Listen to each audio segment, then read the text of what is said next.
ఈరోజు republic day.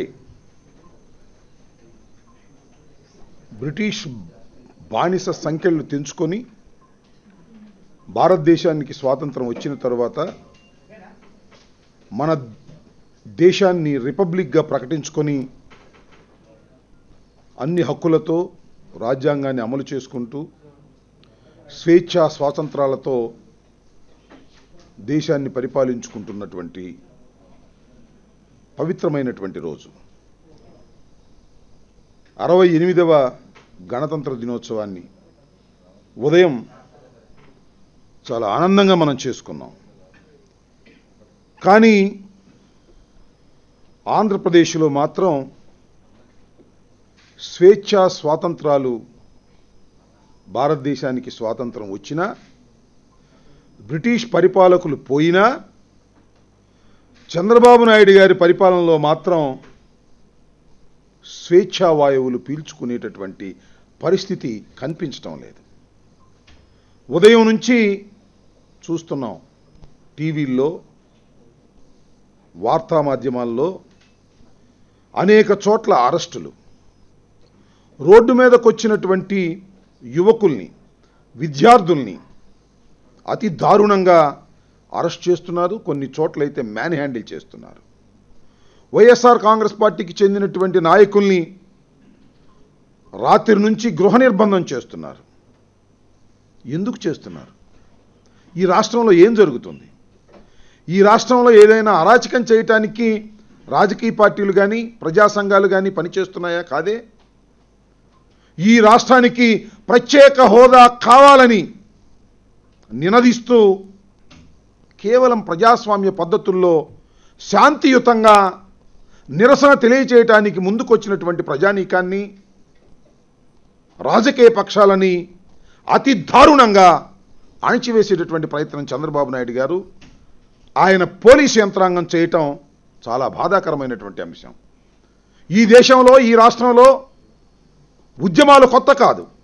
మనం చూసాం, ప్రత్యేక తెలంగాణ కోసం కాంగ్రెస్ పార్టీ అధికారంలో ఉన్నప్పుడు అనేక ఉద్యమాలు ఈ తెలంగాణ గడ్డ మీద జరిగాయి. ప్రత్యేక రాష్ట్రం వద్దని, సమైక్య రాష్ట్రంగా ఉండాలని అటు ఆంధ్రప్రదేశ్లో 13 జిల్లాల్లో అనేక ఉద్యమాలు జరిగాయి. రోడ్ల మీదకి వచ్చారు, నిరసనలు తెలిపారు, నిరాహార దీక్షలు చేశారు. ఎక్కడా అరెస్టులు చేయలేదే, ఎక్కడా విధ్వంసాలు జరగలేదే. తమ హక్కుల కోసం, తమ న్యాయమైనటువంటి పోరాటాల కోసం ప్రజలు వెల్లువలాగా ముందుకొస్తుంటే అణిచివేసేటటువంటి ఏ ప్రభుత్వాలకైనా బ్రిటిష్ ప్రభుత్వానికి ఏ విధంగా పట్టిందో గతి అదే విధానం పడుతుంది. హిట్లర్కు ఏ విధంగా గతి పట్టిందో అదే విధానం పడుతుందనేది చరిత్ర చెప్పినటువంటి సత్యం. ఇవాళ ప్రత్యేక హోదా కావాలని రాష్ట్ర వ్యాపితంగా వైఎస్ఆర్ కాంగ్రెస్ పార్టీనే కాకుండా అనేక రాజకీయ పక్షాలు, ప్రజా సంఘాలు, విద్యార్థులు, యువకులు నడి రోడ్డు మీదకి వస్తుంటే ఎందుకంత భయం అంటున్నా చంద్రబాబు నాయుడు గారికి. నువ్వు ప్రత్యేక హోదా తీసుకురాలేవు, ప్రత్యేక హోదా తీసుకువస్తానికి రోడ్డు మీదకి వచ్చినటువంటి జనాన్ని అణిచివేస్తున్నావు. ఈ రాష్ట్రానికి అన్యాయం చేస్తున్నటువంటి మొదటి వ్యక్తి నారా చంద్రబాబు నాయుడు అని చెప్పడంలో ఏ విధమైన సందేహము లేదు. వైజాగ్ బీచ్లో క్యాండిల్ ర్యాలీని వైఎస్ఆర్ కాంగ్రెస్ పార్టీ చేస్తుందని సాయంత్రం మేము ప్రకటిస్తే, అంతకుముందు మౌన ప్రదర్శన చేస్తామని కొందరు ప్రకటిస్తే, వైజాగ్ బీచ్లో ఎంత దారుణంగా ఉందండి. వాళ్ళ బాటసార్లు వెళ్తే పొద్దున్నే వాకింగ్కి వెళ్ళే వాళ్ళని పట్టుకెళ్ళి లోపల పడేస్తారా? అక్కడ మ్యాన్ హ్యాండిల్ చేస్తారా? విద్యార్థులకు, విద్యా సంస్థలకు వెళ్ళి తెలుగుదేశం నాయకులు వెళ్ళి బెదిరిస్తారా మీరెవరు బీచ్కి వెళ్ళొద్దని? ఏమిటి బీచ్లో ఏం జరుగుతుంది? మీరైతే అంతర్జాతీయ బికినీల ప్రదర్శన కోసం ఇతర దేశాల్లో ఉన్నటువంటి ప్రేమికులందరినీ పిలిచి ఇక్కడ బికినీల ప్రదర్శనలు అయితే చేస్తారు. కానీ ఆంధ్రప్రదేశ్కి హక్కుగా వస్తున్నటువంటి ప్రత్యేక హోదా సాధించడం కోసం ఉద్యమం చేస్తున్న వారిని మాత్రం బీచ్లోకి రానియరా? ఏమిటి దారుణమని అంటున్నా. ఇంత దారుణంగా వ్యవహరించినటువంటి ప్రభుత్వాన్ని భారతదేశంలో కానీ, ఇంతవరకు ఆంధ్ర రాష్ట్రంలో కానీ ఎప్పుడూ చూడలేదని కూడా మనవి చేస్తున్నా. ఇంత దారుణంగా మీరు వ్యవహరిస్తూ ఉన్నారు. దీనికి మూల్యం చెల్లించక తప్పదు చంద్రబాబు నాయుడు గారు అని మనవి చేస్తున్నా. ఇంత దారుణంగా అనేక చోట్ల జగన్మోహన్ రెడ్డి గారి కాన్వాయ్ ఇక్కడ నుంచి జగన్మోహన్ రెడ్డి గారు వెళ్ళి బీచ్లో పాల్గొని క్యాండిల్ ర్యాలీలో పాల్గొనాలనే ఉద్దేశంతో నిన్న ప్రకటించి ఈరోజు ఆయనకు సంబంధించినటువంటి బుల్లెట్ ప్రూఫ్ వెహికల్ని అక్కడికి పంపిస్తే ఆ బుల్లెట్ ప్రూఫ్ వెహికల్ని డ్రైవర్ని ఇంకా వారితో ఉన్న సిబ్బందిని అందరినీ అరెస్ట్ చేసి ఇవాళ నిర్బంధంలో తీసుకుంటారా? ప్రధాన ప్రతిపక్ష నాయకుడికి ఈ రాష్ట్ర ముఖ్యమంత్రి ఇచ్చేటటువంటి గౌరవం ఇదేనా అని అడుగుతా ఉన్నా. ఉద్యమం మేమేం చేస్తున్నాం? మేమైనా అన్యాయం చేస్తున్నామా? అక్రమం చేస్తున్నామా? దారుణం చేస్తున్నామా? ఇల్లీగల్ పనులు ఏమైనా చేస్తున్నావా? అదేమంటే విధ్వంసాలు జరుగుతున్నాయి. అది మీ అసమర్థతని మనవి చేస్తున్నాం. మన రైలు ప్రమాదం జరిగింది. రైలు ప్రమాదంలో మనుషులు చనిపోయారు. రైలు ఆపేస్తారా? జాగ్రత్తలు తీసుకోరా? శాంతియుతంగా మేము ఉద్యమం చేస్తామని, శాంతియుతంగా ప్రదర్శన చేస్తామని ముందుగా ప్రకటించి అఫిడవిట్ కూడా ఇచ్చి మేము వెళుతుంటే భారత రాజ్యాంగం ఇచ్చిన హక్కుని కాలరాసే విధంగా నారా చంద్రబాబు నాయుడు గారి ప్రభుత్వం, పోలీస్ యంత్రాంగం ప్రయత్నం చేస్తున్నది. దీనికి తగిన మూల్యం చంద్రబాబు నాయుడు గారు, పోలీస్ వ్యవస్థ తప్పనిసరిగా చెల్లించాలని కూడా మనవి చేస్తున్నా. పోలీస్ వ్యవస్థకు మనవి చేస్తున్నా, నేను ఉన్నతాధికారులకు మనవి చేస్తున్నా. మీరు డ్రా చేసేటటువంటి శాలరీసు నారా చంద్రబాబు నాయుడు గారి జేబులవి కావు. మీరు డ్రా చేసేటటువంటి శాలరీసు తెలుగుదేశం పార్టీ యొక్క ఖజానా నుంచి కాదు వచ్చేది. మేము కట్టే ట్యాక్సుల వల్ల, ప్రజల దగ్గర నుంచి వసూలు చేసిన ట్యాక్సుల నుంచి మీకు మేము ఇస్తున్నాం సమాజానికి సేవ చేయాలి. మీరు ఇవాళ నేరస్తుల్లాగాను, ఉగ్రవాదుల్లాగాను విద్యార్థుల్ని, అమాయకులైనటువంటి విద్యార్థుల్ని, ప్రత్యేక హోదా కోసం తప్పిస్తున్నటువంటి విద్యార్థుల్ని, ప్రత్యేక హోదా కోసం తప్పిస్తున్నటువంటి రాజకీయ పార్టీల్ని, ప్రత్యేక హోదా కోసం తప్పిస్తున్నటువంటి యువకుల్ని మీరు ఇవాళ మ్యాన్ హ్యాండిల్ చేసి తీసుకెళ్లి పోలీస్ స్టేషన్లో పెడుతున్నారంటే ఏం జరుగుతుంది ఈ రాష్ట్రంలో? ఒకసారి ఆలోచించమని మనవి చేస్తున్నా. శాశ్వతం కాదు చంద్రబాబు నాయుడు గారు. మిమ్మల్ని కోర్టుల్లో నిలవేస్తామని కూడా మనవి చేస్తున్నా. న్యాయస్థానాల ముందు నిలవేస్తాం. ఉన్నతాధికారులకు మనవి చేస్తున్నా. సక్రమంగా వ్యవహరించండి. చంద్రబాబు నాయుడు గారు శాశ్వతంగా ఉట్టి కట్టుకుని ఊరేగరు. ఇల్లీగల్గా, అన్యాయంగా, అక్రమంగా ఇవాళ ఉద్యమాన్ని ఉక్కుపాదంతో అణచాలని ప్రయత్నం చేస్తే మనవి చేస్తున్నా. బాలుని నేలకు కొడితే ఎంత ద్విగుణీకృతమైనటువంటి వేగంతో పైకి వస్తుందో, ఎంత అణచాలని ప్రయత్నం చేసినా ప్రత్యేక హోదా ఉద్యమం మరింతగా ముందుకు వెళుతుంది. నీ మెడలు వంచుతుంది.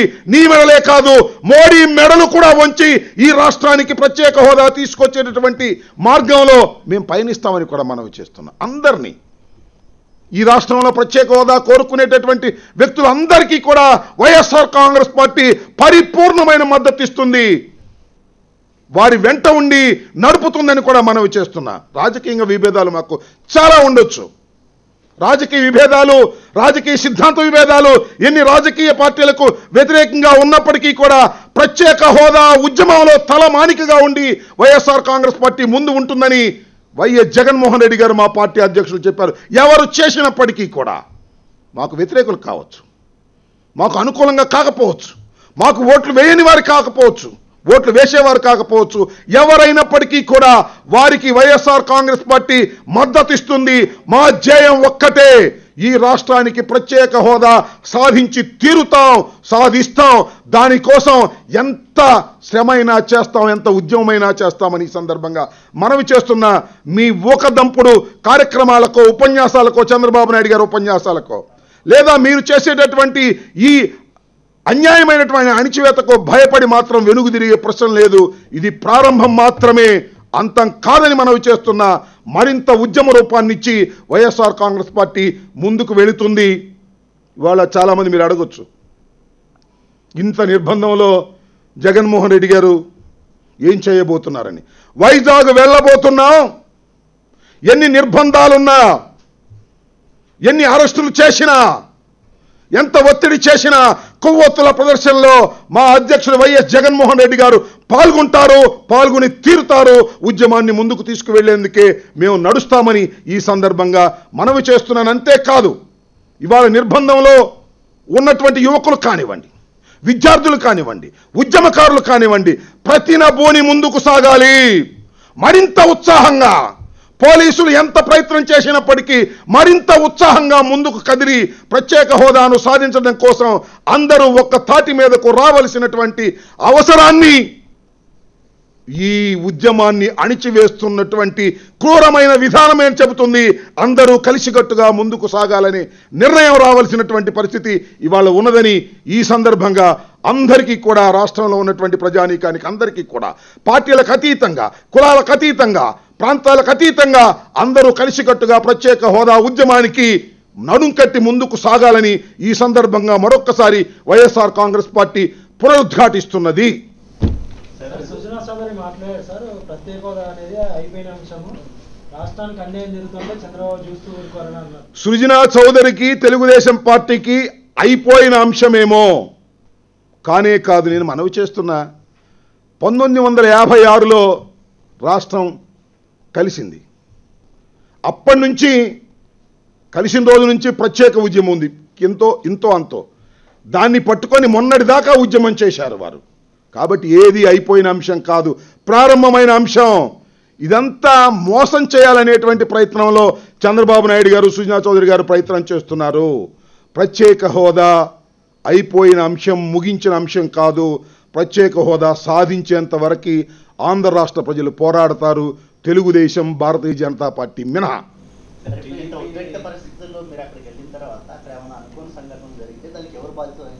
ప్రభుత్వం బాధ్యత. మేము ఇంత ఉద్రిక్త పరిస్థితుల్లో వెళ్ళిన తరువాత అక్కడ ఏ సంఘటన జరిగినా చంద్రబాబు నాయుడు గారే దానికి బాధ్యత వహించాలి. ప్రజాస్వామ్యం అండి, ప్రజాస్వామ్య హక్కు అండి. మేము ఎక్కడికి వెళ్తున్నామండి? ఎవరి కోసం వెళుతున్నామండి? దీనికి బాధ్యత, ఏ చర్యకైనా బాధ్యత వహించవలసింది చంద్రబాబు నాయుడు గారు. ఎక్కడ ఉద్యమం జరిగినా నొక్కేస్తాడా చంద్రబాబు నాయుడు గారు? ఆ ముద్దగడ పద్మనాభం గారు పాదయాత్ర అంటే, పాదయాత్రకు ముందే ఇప్పుడు రెండోసారి ఆయన్ని అరెస్ట్ చేసి గృహ నిర్బంధం చేస్తారా? ఈ రాష్ట్రంలో గృహ నిర్బంధాలు ఎన్ని చేస్తారని అడుగుతా ఉన్నా. మా నాయకులందరినీ గృహ నిర్బంధాలు. అరెస్ట్ అంటే ఏమిటండి? ఒక వ్యక్తిని అరెస్ట్ చేయడం అంటే చిన్న అంశమా?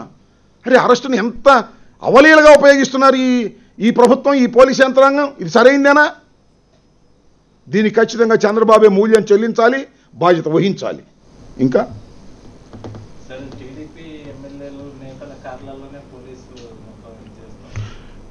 చాలా దురదృష్టం ఏంటంటే, పోలీస్ యంత్రాంగానికి మరొకసారి మనవి చేస్తున్నా, విశాఖపట్నంలో టీడీపీ ఎమ్మెల్యేల కారులో పోలీసులు ప్రయాణం చేస్తున్నారట.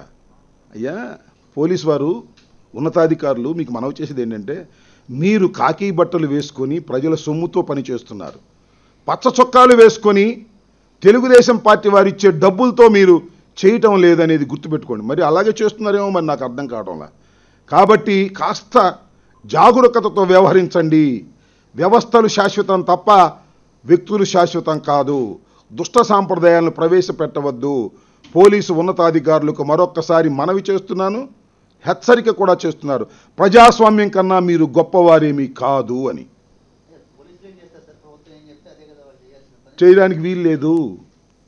ప్రభుత్వం నన్ను షూట్ చేయమని చేసేస్తారా? చట్టం లేదా? వాళ్ళకు రూల్స్ లేవా? రెగ్యులేషన్స్ లేవా? ప్రభుత్వం ఏం చెబితే చేస్తారా? నో, అది పోలీసులు చేయాల్సిన పని కాదు. వారికి ఒక చట్టబద్ధమైనటువంటి బాధ్యతలు ఉన్నాయి. చంద్రబాబు నాయుడు గారు ఏం చెప్తే అది చేసేస్తారా? రాంబాబు గారిని అరెస్ట్ చేయమంటే చేసేస్తారా?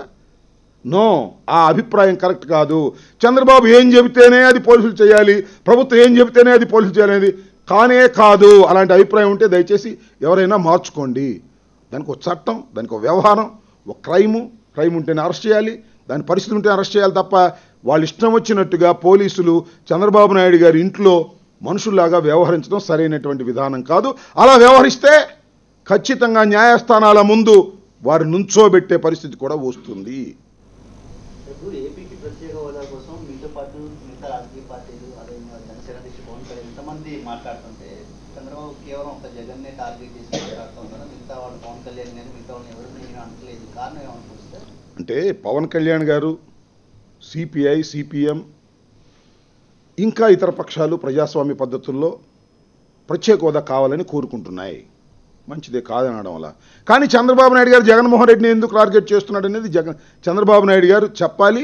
రెండో విషయం, ప్రజలు కూడా గమనించవలసింది ఏమిటంటే, చీలించి పాలించాలనేది చంద్రబాబు నాయుడు గారి ఉద్దేశం. నేను ఒకటి మనవి చేస్తున్నా, అది పవన్ కళ్యాణ్ గారు కానివ్వండి, సిపిఐ కానివ్వండి, సిపిఎం కానివ్వండి, ఇంకా ఏ ఇతర రాజకీయ పార్టీ అయినా ప్రత్యేక హోదా విషయంలో ముందుకొస్తే మా అధ్యక్షుడు మద్దతు ఇవ్వడానికి సిద్ధంగా ఉన్నాడని ఇంతకు ముందే చెప్పాము, ఇక ముందు కూడా అదే పద్ధతుల్లో మేము వెళతాము. సమస్య ప్రధానం. ఎన్నికలప్పుడు ఎన్నికలు చూసుకుందాం, తప్పులేదు. ఎన్నికలప్పుడు ఎవరు ఓట్లు వేస్తారనేది అది వేరే అంశం. ఈ సమస్య సాధించడం కోసం ఒక దుర్మార్గమైన ఒక రాక్షస క్రీడ ఆడుతున్నటువంటి చంద్రబాబు నాయుడుకి ముక్కు తాడు వేయడానికి మేము మద్దతు ఎవరికైనా ఇస్తామనేది ఈ సందర్భంగా మరొక్కసారి మా అధ్యక్షుల వారి మాటలను ఇక్కడ పునరుద్ఘాటిస్తున్నాను. Okay, thank you.